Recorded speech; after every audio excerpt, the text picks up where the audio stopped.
जय हिंद दोस्तों, वंदे मातरम। देखिए, जो चीज़ आंखों के सामने है उसको एक्सेप्ट ना करना शुतुरमुर्ग की तरह होता है कि मतलब आप उस चीज़ को मान तो रहे हो लेकिन आप ये भी मान रहे हो कि नहीं भैया हम नहीं मान रहे। तो आपके मानने ना मानने से वो चीज़ बदलती नहीं है। पठान ने बॉक्स ऑफिस पर काफ़ी अच्छी कमाई करी है, लोगों ने उसको पसंद किया है। 600 करोड़ रुपए का कलेक्शन तो उसका हो ही चुका है।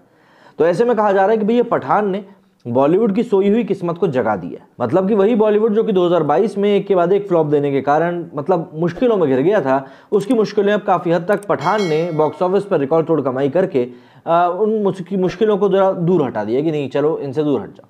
लेकिन देखिए, आपको समझना ये पड़ेगा कि ऐसा है नहीं। एक अदद मूवी हिट के हिट हो जाने से आप ये नहीं कह सकते कि 10 घटिया मूवीज़ भी हिट हो जाएंगी। और चलिए, हम तो घटिया मूवीज़ की बात करते ही नहीं। जो डर है, जो एक फिल्म मेकर के अंदर, एक एक्टर के अंदर जो डर है कि यदि हमारा कंटेंट पब्लिक को पसंद नहीं आया तो हमारी मूवी फ्लॉप हो सकती है, वो अभी भी कहीं नहीं गया। वो डर भी अभी वहीं का वहीं बना हुआ है। और उसका सबसे ज़्यादा जीता जो प्रमाण है वो दिया है खुद करण जौहर ने, जो कि भाई एक मठाधीशों में से एक हैं बॉलीवुड के। और कैसे उन्होंने ये उदाहरण दिया है कि डर का माहौल अभी भी ख़त्म नहीं हुआ है, उसी बारे में हम लोग बात करने वाले हैं इस वीडियो में। शाहरुख खान के पठान के बहाने भले दावा किया गया कि बॉलीवुड का मौसम बदल चुका है, मगर ऐसा प्रैक्टिकली देखने को मिल नहीं रहा है। लगता है कि बॉलीवुड के निर्माताओं को अपने कंटेंट पर अब भी भरोसा नहीं है।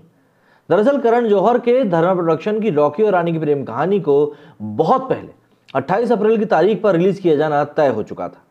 करण जौहर के सामने बॉलीवुड की कोई और फिल्म भी नहीं थी।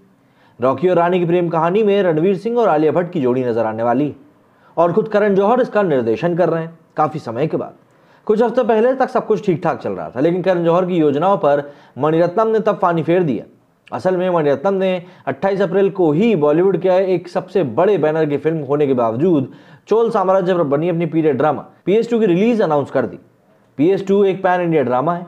पहले पार्ट को हिंदी में रिलीज किया गया था, लेकिन मेकर्स ने ना तो ठीक से फिल्म का प्रमोशन किया था और ना ही फिल्म को पर्याप्त स्क्रीन सिनेमाघरों में मिले थे।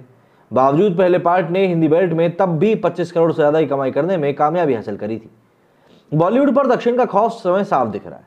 दरअसल ब्रह्मास्त्र के बाद करण जौहर की स्थिति खराब है, मगर दक्षिण का खौफ देखिए। करण जौहर जैसे निर्माता जिन्होंने सबसे पहले डेट लॉक करी थी, उन्हें ही अपने कदम पीछे हटाने पड़े। KGF 2 के सामने भी बॉलीवुड की कुछ बड़ी फिल्मों को ऐसा ही करना पड़ा था। और अब करण जौहर अपनी फिल्म को 28 अप्रैल की बजाय 28 जुलाई को रिलीज करेंगे। यानी ये साफ हो गया है कि बॉलीवुड या फिर करण जौहर दक्षिण से सीधा मुकाबला करने में अपने आप को लायक नहीं समझ रहा। वैसे कहा यह भी जा रहा है कि हिंदी बेल्ट के मूड को समझते हुए ही दक्षिण के निर्माताओं ने बॉलीवुड के कुछ बैनर्स के सामने ही अपनी फिल्म को रिलीज करने का कारोबारी लिहाज से बेहतर पाया था।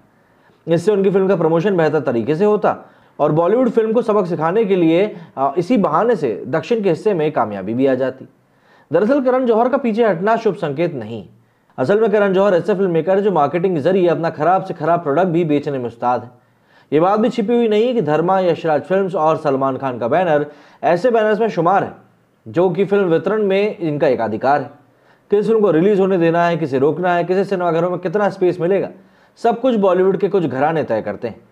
हालांकि बॉलीवुड के खिलाफ लंबे वक्त से नकारात्मक माहौल देखने को मिल रहा है। ऐसे में पठान के लिए बॉलीवुड और राजनीतिक दलों की तरफ से जोरदार कोशिशें हुई। आंकड़ों में पठान सफल हुई और दावा किया गया कि अब किसी नकारात्मक कैंपेन का असर पड़ने नहीं वाला है। लेकिन करण जौहर ने जिस तरह से अपनी फिल्म का शेड्यूल बदला है, वो तो एक दूसरी कहानी का ही संकेत देता नजर आ रहा है। बॉलीवुड में हिंदी दर्शकों का डर कायम है। वैसे भी एक लंबे वक्त से बॉक्स ऑफिस पर करण जौहर ने धर्मा प्रोडक्शन और उनके चहेते अभिनेता रणवीर सिंह को भारी गुस्से का सामना करना पड़ा है। टिकट खिड़की पर साल 2022 दोनों के लिए भयावह साबित हुआ। भारी बजट में बनी करण जौहर की जुग जुग जियो, लाइगर और ब्रह्मास्त्र जैसी फिल्में बड़ा हादसा साबित हुई। एक भी फिल्म लागत तक नहीं वसूल कर पाई और हालात ऐसे रहे हैं कि 2022 में करण को अपनी 2 फिल्में गहराइयां और गोविंदा नाम मेरा को OTT पर ही रिलीज करना पड़ा। ठीक इसी तरह रणवीर सिंह को भी कोविड से पहले सफलता के आसमान पर देखा गया था, लेकिन रणवीर भी कोविड के बाद सिनेमाघरों में हादसे की हैट्रिक बना चुके हैं। 83, जय भाई जोरदार और सर्कस तीनों बुरी तरह से फ्लॉप साबित हुई। धर्मा के लिए तो कारोबारी लिहाज से 2022 कभी नहीं भूलने वाला साल साबित हो चुका है। शायद यही वजह है कि अब करण जौहर कोई जोखिम उठाने के मूड में नहीं है। और ठीक भी है, शाहरुख, सलमान जैसे बड़े सितारों के सामने कोई एक्टर अपनी फिल्में लेकर नहीं आता, उसे अंजाम पता रहता है। मगर इस बार बॉलीवुड के सामने दक्षिण का सबसे बड़ा फिल्म मेकर आया है और दक्षिण को भला किसकी चिंता। बावजूद कारोबारी लिहाज से करण जौहर का फैसला सही माना जाएगा। भिड़ंत में फिल्म चाहे जितनी बेहतर हो, मगर उसका एक दूसरे पर असर तो पड़ता ही है। स्क्रीन के लिए मारामारी होती है और दर्शक बटते हैं। पर शायद करण जौहर और रणवीर सिंह की रॉकी और रानी की प्रेम कहानी को इस तरह के संकट से नहीं गुजरना पड़ेगा। अब इसीलिए शायद उन्होंने अपनी तारीख को जो है इतना बड़ा फेरबदल भी कर लिया है। लेकिन ये मतलब खास तौर पर आप देखिए ना, ये एक डर तो बताता ही है भाई। अगर आपको लगता है कि नहीं, पठान के रिलीज के बाद से नेगेटिव जो पब्लिसिटी होती है वो पूरी तरह से खत्म हो चुकी है, तो फिर आप लीजिए रिस्क और मणिरत्नम साहब के सामने मूवी को रिलीज कीजिए। लेकिन यदि आप अपने कदम खुद ही पीछे खींच रहे हो तो ये अपने आप को बताने के लिए काफ़ी है कि देखिए कहीं ना कहीं डर का माहौल तो अभी भी बचा हुआ है। अच्छा, और दक्षिण भी इस बात को खूब समझता है। दक्षिण बिल्कुल पब्लिक को, जो हिंदी पब्लिक है उसको बिल्कुल कारण देना चाहता था कि भैया आप ये मूवी ना देखकर आप ये साउथ की मूवी देख सकते हो। इसीलिए वो लोग भी बॉलीवुड के साथ जानबूझकर अब क्लैश कर रहे हैं। लेकिन बॉलीवुड समझ गया है कि इस फेर में नुकसान सिर्फ उसी का है, तो भैया भागते भूत की लंगोट क्या पकड़ने वाली बात हो गई है। और बॉलीवुड भी यही चाह रहा है कि भाई उसकी मूवी को किसी भी साउथ की मूवी से तो एटलीस्ट टक्कर ना ही करनी पड़े, क्योंकि उनको पता है साउथ से यदि टक्कर होगी तो जीतने का जो पलड़ा रहेगा वो अधिकतर साउथ के ही पक्ष में जाएगा।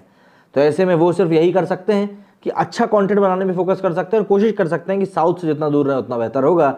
साथ ही साथ किसी भी प्रकार की कंट्रोवर्सी से भी, क्योंकि कंट्रोवर्सी होगी तो उसका उल्टा ही फायदा होता है। मतलब पठान ठीक है अपवाद साबित हुई, लेकिन उसके बावजूद भी एक बड़ा तबका है जो कि मतलब किसी भी तरीके से बॉलीवुड को तो पसंद करता नहीं है, और इसीलिए ये सारी चीज़ें इस समय इतनी ज़्यादा मतलब अनुकूल नज़र नहीं आ रही। आपका क्या कहना है इस बारे में कमेंट करके जरूर बताइएगा। मेरे वीडियो फिलहाल इतना ही। जय हिंद, जय भारत।